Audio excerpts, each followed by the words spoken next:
Et bonjour et bienvenue dans cette partie 2. Alors dans la partie 1, on a fait un système très simple. En fait, on a fait des cadenas ici qui ont 4 positions possibles et qui vont ouvrir une porte. Donc là, j'ai mis les cadenas. Je peux mettre par exemple la position, là le code ça va être 2, 2, 2. Et hop, quand j'arrive et que j'interagis avec, donc là je fais 2, 2, 2. Hop, avec la touche E en fait je peux faire rotate le cadenas. Et il faut que je mette tous les symboles sur la bonne position pour que ça ouvre la porte. Donc moi ce que j'aimerais maintenant, c'est faire un autre blueprint alternatif qui va être un bouton en fait. Et ce bouton je vais le placer là. Et en fait je veux que le joueur il mette sur les bons symboles les cadenas et qu'il active l'interrupteur et à ce moment là ça ouvre la porte. Ça rajoute une petite dimension supplémentaire dans notre système. Donc je vais me créer un petit blueprint que je vais appeler gate interruptor. Alors en réalité je pense qu'on peut même faire mieux que ça. On peut même ne pas créer de blueprint supplémentaire et juste au niveau de la gate ici, ajouter en fait avec le add, on peut tout faire dans le même blueprint en fait. Ici je peux créer un petit truc que je vais appeler interruptor. Voilà, c'est un autre blueprint. Voilà, je vais le mettre là comme ça. Cet interruptor, faire un buzzer. J'aime bien, ceux qui me connaissent savent, j'aime bien faire des buzzers. Sphère. Petit. La petite sphère. Hop. C'est important de représenter visuellement ce qu'on fait parce que après c'est compliqué pour un joueur de s'y retrouver. Souvent, en fait, dans les puzzle games, les énigmes elles sont pas si compliquées que ça à programmer. Bon, évidemment, ça dépend un peu des énigmes. Hein. Il faut pas que faut pas qu'ils soient attachés, sinon j'ai des problèmes. Hop là. J'essaie de la mettre, mais je suis snappé à la grid. Voilà, j'ai un interrupteur, hurrah. Donc cet interrupteur, on va ici lui mettre une petite box collision pour le détecter. Et comme pour tous les systèmes qu'on a fait jusqu'à présent, qui détectent si le joueur il est là, bah, on prend la box collision, on ajoute ici un petit event de begin overlap ou un petit event de end overlap. On l'appelle par exemple, on crée une petite booléenne player can interact with gate, par l'interrogation. Évidemment, on lui met un type booléen. Et bah, quand le joueur il va s'overlapper avec la zone, ce sera vrai. Et quand il va pas s'overlapper, ce sera faux. Et donc là, on va récupérer notre joueur. Donc on va third person caractère. Et pour qu'il puisse interagir, il faut que mon joueur il cible entre guillemets la gate avec laquelle il veut interagir. Donc dans mon blueprint de player, comme on avait fait pour le cadenas juste avant, je vais créer une variable de type gate. Hop, ici. Alors gate c'est le nom de mon blueprint de porte qui est là. Je vais l'appeler target gate. Target gate. Voilà. Et donc il va falloir que je set, c'est-à-dire que set target ici gate. Quand le joueur va interagir, cette target gate va devenir du coup une cible, ça va être self, ça va être lui. Du coup si j'ai plusieurs portes ça fonctionnera. Ça va mettre ça sur vrai. Voilà. Hop. Et ça mettra ça sur faux. Au moins maintenant, quand on a ici l'action door open, je pourrais juste faire une petite vérification. Can player interact with gate? Oui ou non? Avant, dans mon ancien système, c'est le cadenas qui, quand il changeait de position, il revérifiait ici s'il pouvait ouvrir la porte. Du coup, ça, je vais l'enlever maintenant. J'en ai plus besoin. Pas besoin du tout.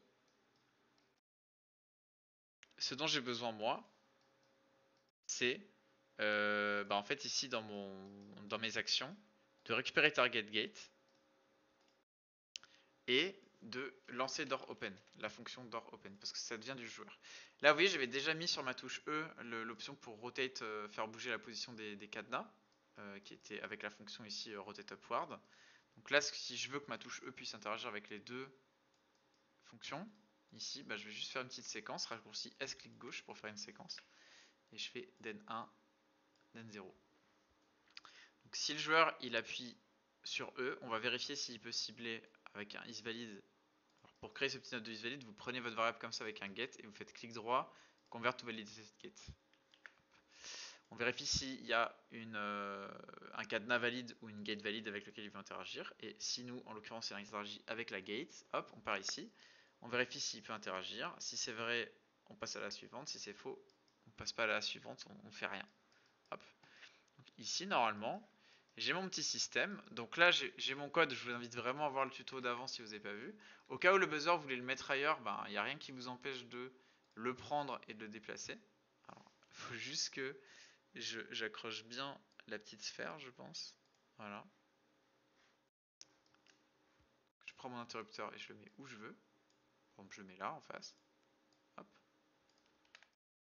Donc là, le code en l'occurrence, sur ma porte, c'est 2, 2, 2. On va essayer. Donc là, la sphère est en position 1. Je vais appuyer sur E pour la passer sur du coup 2, 2. On voit là, si j'essaye avec le mauvais code d'ouvrir la porte, il se passe rien. J'arrive, il se passe rien, je suis sur E. E. Donc là, j'ai le code qui est sur 2, 2, 2, donc j'ai le bon code. Si j'appuie sur E, ça ouvre la porte. Donc là, j'ai vraiment un système simple. Faut d'abord mettre sur la bonne position les objets. On pourrait même faire un flip-flop ici. Hein. Vous voyez, là, j'ai la position ouverte. Pour aller un tout petit peu plus loin, je pourrais planifier dans ma gate, ici, non pas un set relation, mais faire directement un flip-flop. Hop. Le flip-flop, ça met, en fait, ça met un état ou ça met un autre état. Et du coup, je pourrais comme ça alterner entre moins 90 et 0. Vous voyez. Si je fais ça comme ça, il faut que je mette la cible de ma porte. Mais maintenant, si j'arrive et que j'essaie d'interagir avec mon poteau ici, il se passe rien. Je mets tous les cadenas sur la bonne position. Et à partir de là, je peux ouvrir ou fermer la porte. Et mon système, il est pas mal parce que si j'ai par exemple une deuxième porte, on va refaire ici une deuxième énigme. Donc là, je place mes cubes. Donc là, par exemple, je fais un code pareil à 3 chiffres. Admettons, le code c'est 4, 2, 3. Je vous invite encore une fois à regarder le tuto d'avant. Je place une gate.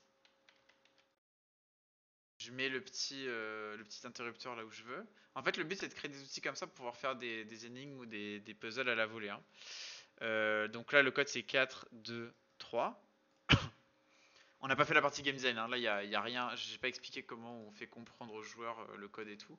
Ça, après, c'est du level design ou du game design. Donc là, on voit que cette porte-là, elle cible ces cadenas-là.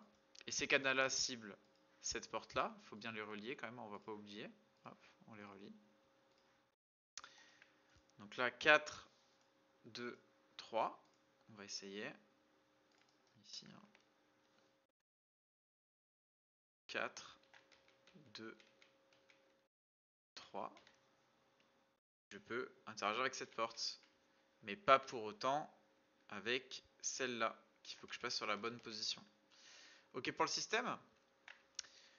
Donc je pense que dans certaines vidéos on s'intéressera un petit peu plus au game design et à comment est-ce que quand on va construire une énigme comme ça, quel moyen j'ai pour faire comprendre à mon joueur l'énigme. Après vous, c'est voilà dans votre jeu, si c'est un moment où c'est par exemple vous faites une sorte d'escape room et puis il faut qu'il trouve les bons symboles, faut qu'il trouve les bons indices, voilà il y a plusieurs manières de le faire, mais donc je vous laisserai faire. Voilà, n'hésitez pas à poser des questions, c'est un petit tuto en 2 parties. Et surtout, passez une très bonne journée. Voilà, à très bientôt, c'était Maxime, bye bye.